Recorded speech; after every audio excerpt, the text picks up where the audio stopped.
नमस्कार साथियों, कैसे हो आप सभी। आप सभी की बहुत ज्यादा मांग थी कि सर नॉर्मलाइजेशन क्या होता है। आज नॉर्मलाइजेशन को मैं इतने शॉर्ट ट्रिक्स में समझाऊंगा, इतनी आसान भाषा में समझाऊंगा कि जो सीईटी वाले बच्चे हैं वो भी समझ जाएंगे, जो रेलवे वाले कोई भी कैसे भी नॉर्मलाइजेशन की जो पद्धति होती है वो कैसे होती है, मैं उसको बिल्कुल ऐसे फॉर्मूले से समझाऊंगा मेरे दोस्तों कि आपके दिमाग में जाकर फिट बैठ जाएगी। अपन इस आज की वीडियो में क्या क्या बात करने वाले हैं। 2022 की सीईटी के एग्जाम लगी है, क्या सीईटी में नॉर्मलाइजेशन होगा, पहली तो ये बात करेंगे। क्या होगा सीईटी में नॉर्मलाइजेशन, सेफ स्कोर की भी बात करूंगा कि आपका सेफ स्कोर बिल्कुल करेक्ट क्या रहेगा, किसको आएगा मजा, किसको मिलेगा फायदा, हार्ड को या लेवल वाले को, और क्या होता है नॉर्मलाइजेशन जाने गुप्त तरीके से। इन सारी बातों के लिए वीडियो में बनाकर लाया हूं और वीडियो बहुत ही पावरफुल होने वाला है उन बच्चों के लिए जो नॉर्मलाइजेशन के बारे में बहुत कुछ जानना चाहते थे। इससे पहले दोस्तों, आप हमारे वीडियो पर नए हो तो चैनल को सब्सक्राइब करें, लाइक करें और वीडियो मस्त लगे तो वीडियो को शेयर जरूर करना। इससे और भी अच्छी बात बताऊं, ना पैसा लगता है ना खर्चा लगता है, एक लाइक मार दीजिए, बस एक लाइक मार दीजिए, क्योंकि आपका लाइक मुझे मोटिवेशन देता है। सीईटी में आप काफी बच्चों के मेरे पास सबसे ज्यादा जो कॉल आ रहे थे ये आ रहे थे और व्हाट्सएप पे मैसेज आ रहे थे कि सर जो नॉर्मलाइजेशन होता है ये क्या होता है, कैसे होता है, किस प्रक्रिया से होता है, इसके बारे में थोड़ा सा हमें बताने का प्रयास करें। बात सीईटी के एग्जाम को लेकर करेंगे कि कैसा रहा था। आपको पता है 4 तारीख को, 5 तारीख को और 11 तारीख को 3 दिन ये पेपर हुए थे और इस पेपर की कितनी पारियां हुई थी, 6 पारियां हुई थी। इन पेपर की कितनी पारियां हुई थी, 6 पारियां हुई थी। इन 6 पारियों में क्या स्थिति रही है वो बात करते हैं। नॉर्मलाइजेशन क्या होता है इस पर तो मैं बात करने वाला ही हूं दोस्तों। एक इस मेथड से मेरी बात समझने की कोशिश करना, एक मेथड है, इस मेथड के तहत आप देखने की कोशिश करना कि ये फर्स्ट पेपर है। ये मान लो एक 3 पेपर हुए हैं, 3 पेपरों के माध्यम से समझा रहा हूं। ये फर्स्ट पेपर है, ये हार्ड है, क्या है, हार्ड पेपर है। ये पेपर है, ये नॉर्मल है और ये मीडियम है। ये 3 पेपर हुए हैं, पार्ट सेकंड और थर्ड, 3 पेपर हुए हैं।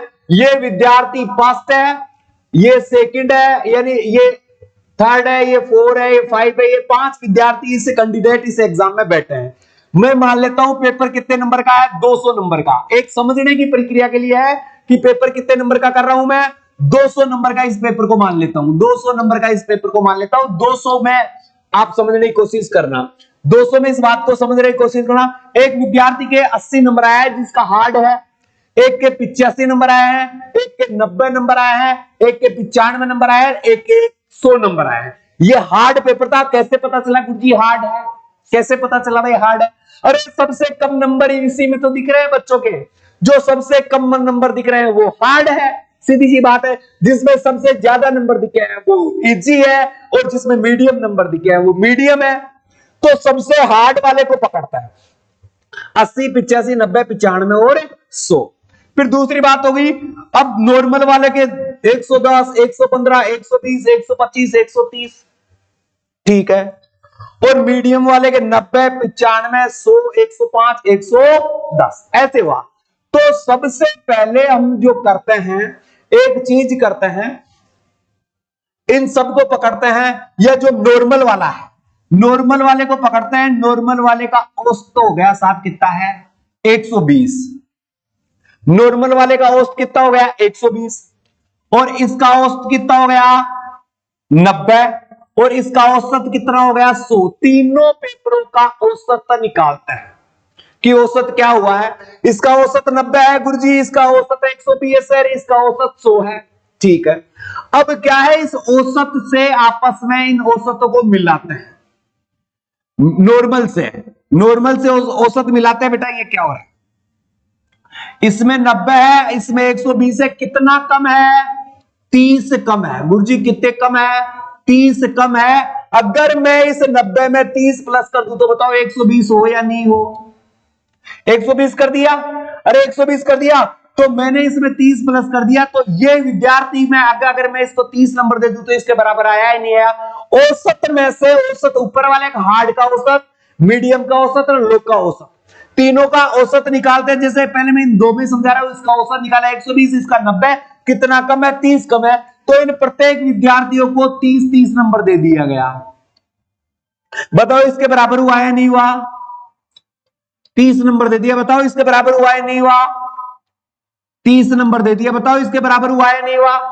और 30 नंबर दे दिया, बताओ इसके बराबर हुआ या नहीं हुआ?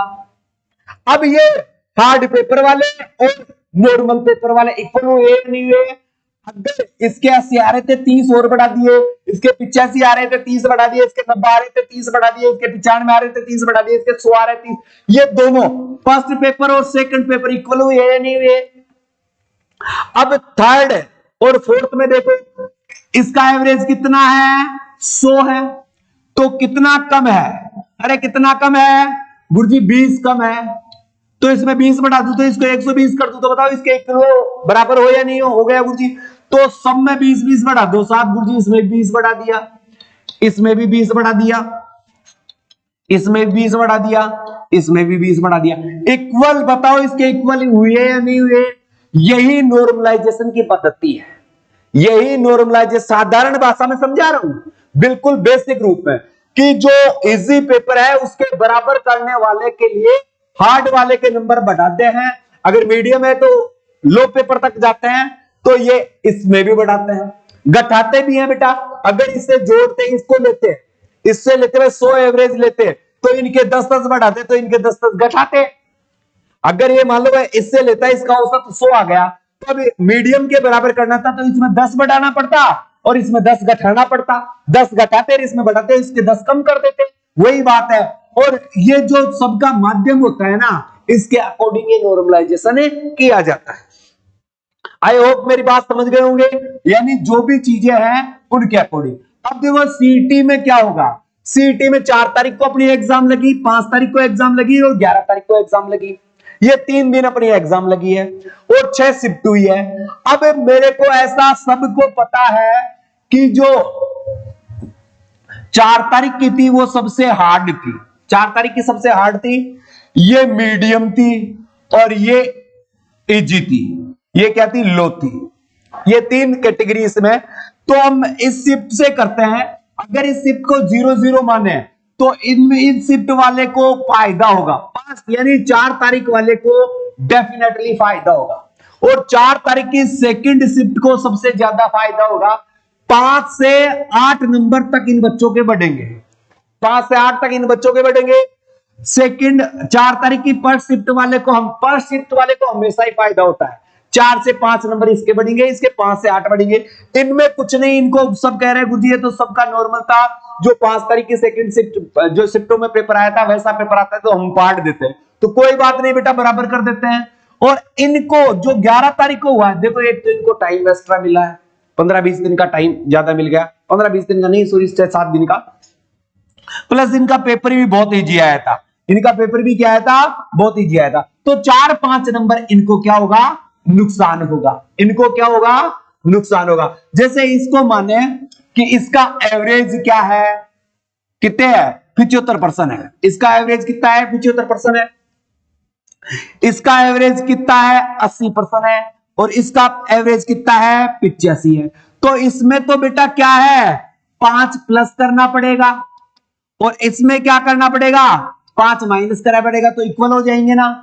अरे इक्वल हो जाएंगे। ये भी 80 हो जाएगा, ये भी 80 हो जाएगा और ये भी 80 हो जाएगा। यही नॉर्मलाइजेशन की पद्धति है, इसी रूल से आपके लागू होगा। आई होप मेरी बात आपको समझ में आई होगी। बात समझ में आई है नहीं आई? अब कहोगे गुरुजी सेफ स्कोर क्या रहेगा? देखो बेटा, अगर आपके 50% अंक आ रहे हैं, ये सेफ जोन है। ये क्या है? सेफ जोन है। सेफ जोन क्या है? 50% जिसके अंक आ रहे हैं उसको सोचने की आवश्यकता ही नहीं है। SC ST के 45% से ज्यादा अंक आ रहे हैं, SC व ST है, और महिला SC ST और महिलाएं के अगर 45% अंक आ रहे हैं, आप सेफ जोन में हो। ओबीसी और जर्नल इनके क्या है? 50% है, तो आप सेफ जोन में हो। EWS और MBC इनके 47% अंक है, तो आप भी सेफ जोन में। ये सेफ जोन की बात है। कैसे जोन की बातें थी? बिल्कुल ही सेफ जोन की बातें थी कि आपकी स्थिति कैसी थी, क्या है क्या नहीं है। ये वीडियो आपके लिए स्पेशल बनाया गया है और केवल सीईटी को मद्देनजर रखते हुए ये पेपर बनाया है। मेरा वीडियो कैसा लगा? अगर वीडियो अच्छा लगा तो चैनल को सब्सक्राइब भी करिएगा और वीडियो को शेयर भी करिएगा। ये वीडियो मेरा लाने का मकसद नॉर्मलाइजेशन की पद्धति को समझाना था, और नहीं समझ में आया तो मुझे कमेंट्स करके बताएं। मेरी समझाने का तरीका कैसा लगा ये भी मुझे कमेंट्स करके बताइए। सारी बातें आए, ये गुप्त रहस्य से आप जान ही गए होंगे कि कैसे नॉर्मलाइजेशन होगा और किसको मिलेगा फायदा और किसको हुआ है नुकसान, ये भी आप सभी को पता चल गया। इसी के साथ अलविदा चाहते हैं। जय हिंद, जय भारत।